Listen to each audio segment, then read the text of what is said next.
Hi friends, मी गौरी भालेकर। तर मी ब्लाउजची शिलाई किती घेते ते मी या व्हिडिओमध्ये तुम्हाला सांगणार आहे।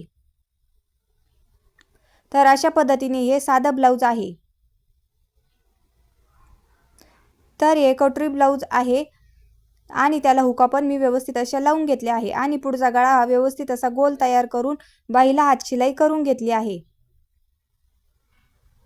आणि आपले कटोरीचे टक्स पण एकदम व्यवस्थित तयार झाले आहे आणि मागचा गळा हा गोलच ठेवून घेतला आहे। तर मी त्या ब्लाउजची शिलाई ही 90 रुपये घेतली आहे। त्यानंतर हे पण ब्लाउज त्याच कस्टमरचा आहे। अशा पद्धतीने याचा पण गळा मी व्यवस्थित असा गोलच ठेवून घेतला आहे आणि याचं कापड कमी असल्यामुळे मी गळ्याला नुसती पट्टी जॉईंट केली आहे आणि हे पण कटोरी ब्लाउज आहे। तर अशा पद्धतीने आपली फिटिंगची टीप ही एकदम सरळ रेषेत येत असते, त्यामुळे कस्टमरला ब्लाउज एकदम परफेक्ट बसत असतात। आणि मागचा गळा हा मी गोलच ठेवून मागच्या गळ्याला पट्टी जॉईंट केली आहे। तसेच मी आपल्या चॅनलवरती गळ्याला गोट न करता पट्टी कशी जॉईंट करायची तो पण व्हिडिओ मी आपल्या चॅनलवरती अपलोड केलेला आहे, तो पण तुम्ही नक्की पहा। त्यानंतर हे पण त्याच कस्टमरचं ब्लाउज आहे। हे अस्तरचा कटोरी ब्लाउज आहे। अशा पद्धतीने आपल्या हे अस्तरचा कटोरी ब्लाउजला व्यवस्थित असे कटोरीचे टक्स हे तयार झाले आहे आणि पुढचा गळा हा गोल व्यवस्थित तयार झाला आहे आणि हुका पण लावून घेतले आहे। तर अशा पद्धतीने मी याचा मागचा गळा हा गोलच ठेवून घेतला आहे आणि मागच्या गळ्याला मी गोट तयार केला आहे आणि या ब्लाउजची शिलाई मी 250 रुपये घेत असते। तर अशा पद्धतीने एरियानुसार हे ब्लाउजची शिलाई ही बदलत असते। त्यानंतर लगेच मी हे पण ब्लाउज शिवून घेतले आहे। हे प्रिन्स कटचं ब्लाउज आहे। तर अशा पद्धतीने हे 38 साईजचं ब्लाउज आहे। तर पुढचा गळा हा गोलच ठेवून घेतला आहे आणि मागचा गळा हा व्यवस्थित असा गोल तयार करून त्याला पण गोट व्यवस्थित लावून घेतला आहे। तर याची पण शिलाई मी 250 रुपये घेणार आहे। त्यानंतर हे पण दुसऱ्या कस्टमरचं ब्लाउज आहे। तर हे 40 साईजचं ब्लाउज आहे। तर यावरती रेडीमेड डिझाईन असल्यामुळे ती ॲडजस्ट करून शिवली आहे आणि एकच पान मी व्यवस्थित सेंटरला घेऊन तयार केला आहे।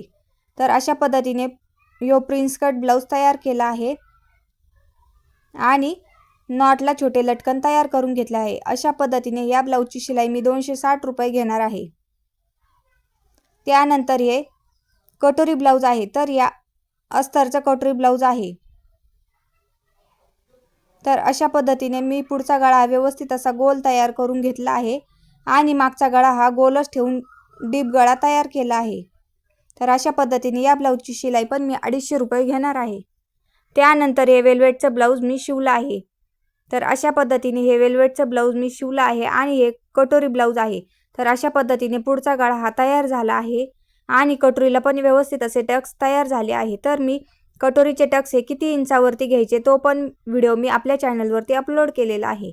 तर अशा पद्धतीने मी मागचा गळा हा मटका गळा तयार केला आहे आणि नॉट्सला मी छोटे छोटे लटकन तयार करून घेतले आहे। तर अशा पद्धतीने मी हे ब्लाउज तयार केले आहे आणि बाही या अम्ब्रेला बाह्या तयार केल्या आहे। तर याची शिलाई मी 350 रुपये घेतली आहे। त्यानंतर मी हे पण ब्लाउज शिवून घेतला आहे।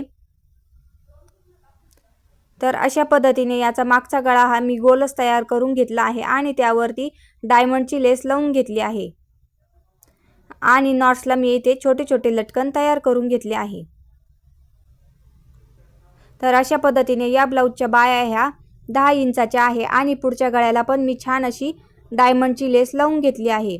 तर अशा पद्धतीने हे प्रिन्स कटचं ब्लाउज आहे आणि याची शिलाई मी 320 रुपये घेणार आहे। तर अशा पद्धतीने हे आपलं ब्लाउज शिवून झाले आहे। तर हे आपल्याला अर्जंट द्यायचे आहे आणि बाईला पण व्यवस्थित असे रेडीमेड गोट आला आहे, तो पण मी व्यवस्थित तयार करून घेतला आहे।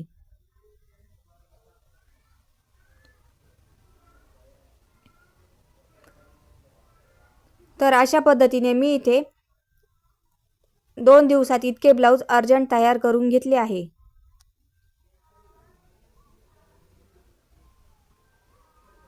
तर काही डिझाईनचे ब्लाउज आहे तर काही साधे आहे। अशा पद्धतीने मी हे 2 दिवसात ब्लाउज तयार करून घेतले आहे। तर अशा पद्धतीने मी या ब्लाउजची शिलाई घेत असते।